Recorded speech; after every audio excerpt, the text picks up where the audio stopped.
Sa gitna ng paghulog mula sa ere at wala sa malay, makikita natin ang bida ng kwentong ito, isang bayarang sundalo na nagngangalang Roy. Bumagsak siya mula sa mataas na altitude nang hindi pa bukas ang parachute. Ngunit bigla siyang nagising at napagtantong nasa mapanganib siyang sitwasyon. Sinubukan niyang kontrolin ang sarili upang buksan ang parachute at nagawa niya ito bago pa siya bumagsak sa makapal na gubat. Sugatan mula sa pagbagsak, bumangon siya at tumingin-tingin sa paligid, nang biglang may isa pang tao na bumagsak sa tabi niya. Ito ay isang Mexicanong assassin na nagngangalang Colo, na agad na itinutok ang kanyang armas kay Roy. Ngunit biglang may isa pang tao na bumagsak sa pagitan nila. Subalit patay na ito dahil hindi bumukas ang kanyang parachute. Bigla na lang silang naging target ng sunod-sunod na putok ng baril. Nagtago sila at napagtanto nilang iisang tao lang ang nagpapaputok. Palihim na nilapitan ni Roy ang lalaki at na-corner ito. Sinabi niya na maling tao ang binabaril nito. Ang lalaking ito ay si Nikolai. Nang tanungin kung ano ang naalala niya, sinabi niyang nasa digmaan siya sa Chechnya nang may isang liwanag na biglang lumitaw. At nang magising siya, bumabagsak na siya mula sa langit. Pareho rin ang nangyari kay Colo, na nasa Bara, Mexico nang maganap ito. Habang iniisip nila kung paano sila napunta sa sitwasyon na iyon, nagulat sila nang makarinig ng ingay mula sa gubat. Nakita nila ang isang babaeng nagngangalang Isabel, isang sniper, na nakatutok ang baril sa kanila.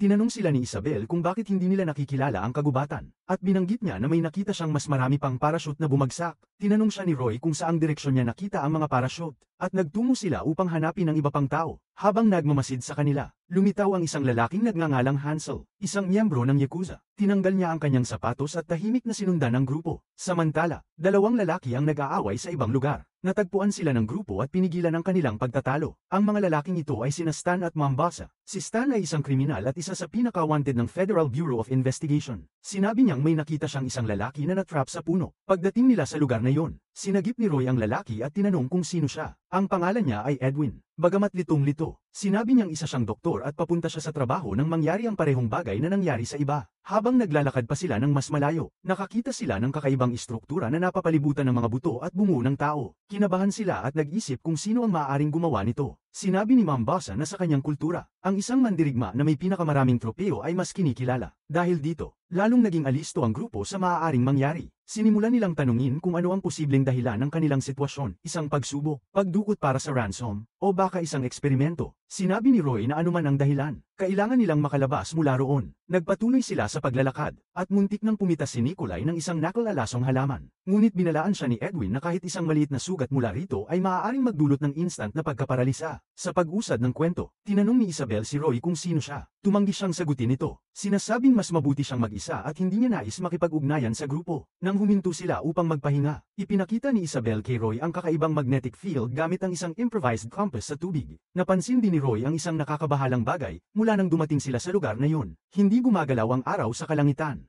Inanalisa rin ni Roy ang mga profile ng bawat isa sa grupo at napagtanto niyang lahat sila ay mga kriminal. Dahil dito, natiyak niyang pinili sila para sa isang partikular na layunin. Nalubos niyang ikinabahala, habang ipinagpapatuloy nila ang paglalakad sa gubat, napadaan sila sa isang uri ng kulungan. Gayunpaman, walang laman ang loob nito, ngunit halatang may isang mabagsik na nilalang na dating naroon at ngayon nakawala. Hindi nagtagal, napansin nilang hindi lang ito nag-iisang kulungan kundi marami pa. Lalo silang kinabahan at nawalan ng konsentrasyon habang naglalakad at naghahanap ng kung ano pa mang maaaring magbigay liwanag sa sitwasyon. Sa kalagitnaan nito, aksidenteng natapakan ni Mombasa ang isang patibong na ginawa ng isang bihasang tao. Hindi nagtagal, nakakita pa sila ng iba pang mga mapanganib na patibong na halos pumatay sa kanila. Halos mahulog si Isabel sa isang hukay na puno ng matutulis na kawayan. Ngunit nasagip siya ni Roy. Nagpatuloy sila, mas alerto at nag-aabang sa anumang maaaring lumitaw. Gayunpaman, ang natagpuan nila ay isang bangkay ng lalaki. Napag-alaman nilang ang mga patibong ay gawa ng lalaking ito. Kinuha ni Nikolai ang isang libro mula sa katawan nito, at natuklasan nilang miyembro ito ng American Special Forces. Natuklasan din nilang may hinahabol itong iba. Sa di kalayuan, may napansin si Mombasa sa isang puno at naramdaman niyang mayroong kakaiba roon. Ngunit hindi niya makita kung ano yun. Sa puntong ito, nalaman nating may isang bagay na nagmamasid sa kanila gamit ang infrared vision. Bagamat ito ay hindi nakikita, pati si Isabel ay tumingin,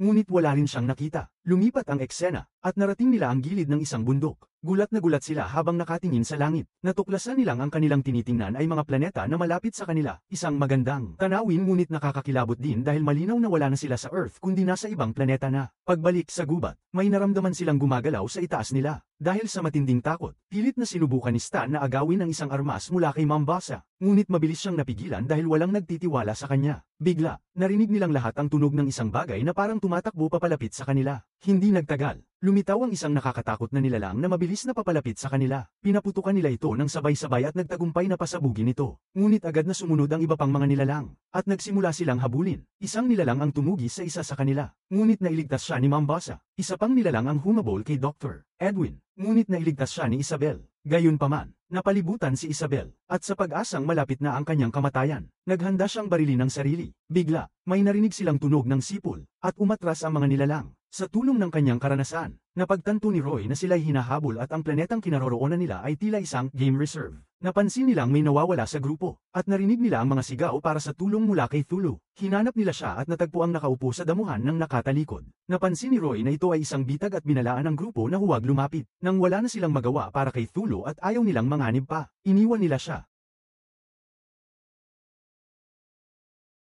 Tinapos ni Isabel ang paghihirap nito, ngunit napagtanto nilang patay na ito bago pa man siya barilin. Dahil ang kanyang tinig na humihingi ng tulong ay nagpatuloy kahit pagkatapos ng putok. Naramdaman nilang may nagmamasid sa kanila. Habang naglalakad, huminto si Roy, nag-isip, at napagtantong ang gubat ay may-ari, isang taong bihasa sa lugar na may sariling mga patakaran sa pangangaso, at nais nilang magpatuloy sa pagtakbo. Subalit naisip ni Roy na kung tatakbo sila, tiyak silang mapapatay, kaya't nagpasya silang hanapin ang mangangaso. Sinundan nila ang bakas ng mga nilalang na umatake sa kanila at narating ang isang kampo na may tensyong atmosfera. Doon nila natagpuan ang mga patay na nilalang na nakasabit at mga bungo ng tao. Habang binabaybay ang mga buto, natagpuan nila ang isang kakaibang nilalang na nakatali. Nang lumapit sila, natuklasan nilang ito ay buhay pa. Biglang may umatake at pumatay kay Mombasa, kaya nagsimula ang isang barilan. Kalaunan, natuklasan nilang ang mga nilalang ay may kakayahang maging invisible at magpaputok ng mga laser. Ang grupo ay nagtakbuhan at tinugis muli, ngunit nakatakas sila sa pamamagitan ng pagtalon sa ilog. Pagkatapos, lumipat ang eksena at ipinakita ang tunay na anyo ng mga nilalang na tinatawag na predators. Kinumprante ni Isabel si Roy tungkol sa dahilan kung bakit iniwan silang pain para sa mga predators. Ipinaliwanag niya na kailangan niyang malaman kung sino ang kanilang kalaban. Labis na nabahala si Isabel sa kanyang nakita, kaya inilahad niya ang isang insidente noong 1986, kung saan isang grupo ng mga pinakamahusay na sundalo ang ipinadala sa kagubatan. Ngunit sa bandang huli, isa lamang ang nakaligtas. Sa kanyang salaysay, inalala ni Isabel na ang mga katangian ng nilalang na inilarawan ay halos katulad ng kanilang nakita, may suot na uri ng camouflage at may kakayahang makakita gamit ang infrared.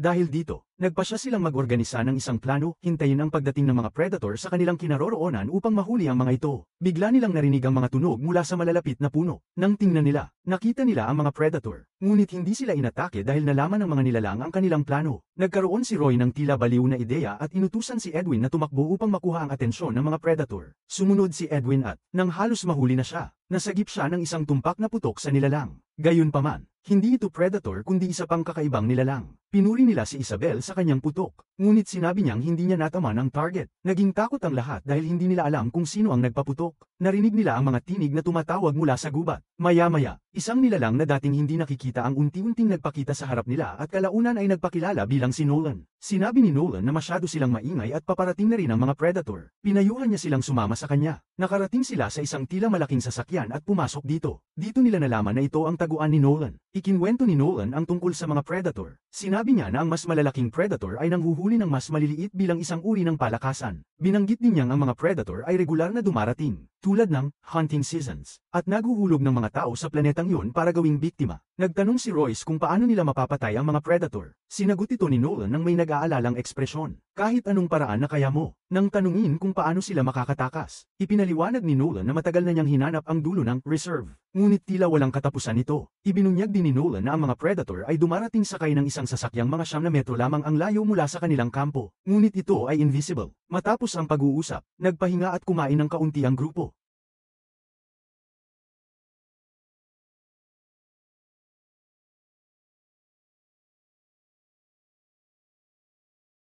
Makalipas ang ilang oras, napansin nila ang usok sa loob ng taguan at nalaman nilang si Nolan ang nagsindi ng apoy at pinapadaloy ang usok papunta sa grupo. Dahil dito, nagpanik sila. Nakita ni Roy ang plano ni Nolan, kaya naghagis siya ng granada na sumabog sa labas, na nakakuha ng atensyon ng mga predator. Habang naghahanda ang grupo na umalis, nak-order si Nolan ng isang predator at pinatay siya sa pamamagitan ng pagsabog. Ang predator ay pumunta sa pasukan, na nagdulot ng labis na kaba sa grupo. Gayunpaman, hindi nito binuksan ang pintuan ngunit iniwan ng isang bakas upang sundan ng grupo. Tumakbo si Roy at ang iba pa sa mga pasilyo ng sasakyan. Sa isang punto, naging pabaya si Edwin at nahiwalay sa grupo, kaya't naging madali siyang biktima. Gumamit siya ng flare upang magbigay liwanag at nakahanap ng bukas na daan papunta sa kinaroroonan ng grupo. Nakita niya sila at humingi ng tulong. Ngunit nang makita ng grupo na wala silang magagawa upang mailigtas siya, iniwan nila siya. Narinig ni Edwin ang isang tunog malapit sa kanya, kaya naghagis siya ng flare na tumama sa isang invisible predator at inilantad ito. Bago siya napatay, dumating si Nikolai at sinagip siya. Gayunpaman, sa kalaunan, hindi nakatakas si Nikolai at nahuli. Isinakripisyo niya ang sarili upang bigyan ng oras ang iba na makatakas. Sa labas ng sasakyan, akala ng lahat ay tapos na ang panganib. Ngunit tinamaan si Stan ng isang atake mula sa isa pang predator. Bagamat sugatan, nilabanan niya ito gamit ang kanyang mga kutsilyo. Ngunit hindi naging epektibo ang kanyang mga pag-atake. Sinabihan niya ang grupo na tumakbo habang siya ay brutal na pinatay ng nilalang. Habang tumatakbo ang grupo, huminto si Hanzo upang harapin ang isang predator na nagbigay ng pagkakataon sa iba na makatakas. Sa labanang ito, napatay ni Hanzo ang nilalang ngunit namatay rin siya dahil sa matinding sugat. Samantala, nahuli si Edwin sa isang bitag at nasugatan. Nagkaroon ng pagtatalo si Isabel at Roy kung iiwan nila siya o tutulungan. Nagmakaawa si Edwin, kaya't pinili ni Isabel na tulungan siya. Iniwan sila ni Roy at nagtungo sa kampo ng predator. Doon, hinarap niya ang isang predator na nakakulong at inalok itong palayain kapalit ng tulong nito. Matapos mapalaya ang predator, tila inanalisa nito si Roy. Ngunit kalaunan ay tinanggap ang kasunduan. Habang sina Edwin at Isabel ay dinala sa kampo at itinapon sa isang hukay. Naglaban ang dalawang predator. Natalo ang nakakulong na predator. Samantala, sinubukang makalipad ni Roy sakay ng spaceship ngunit pinasabog ito ng isang predator gamit ang aparato nito. Sa hukay, nilaso ni Edwin si Isabel at inamin ang kanyang tunay na pagkatao. Sinabi niyang pinili siya ng mga predator dahil isa siyang mamamatay tao. Ipinahayag niya na sa mundo, siya ay itinuturing na halimaw.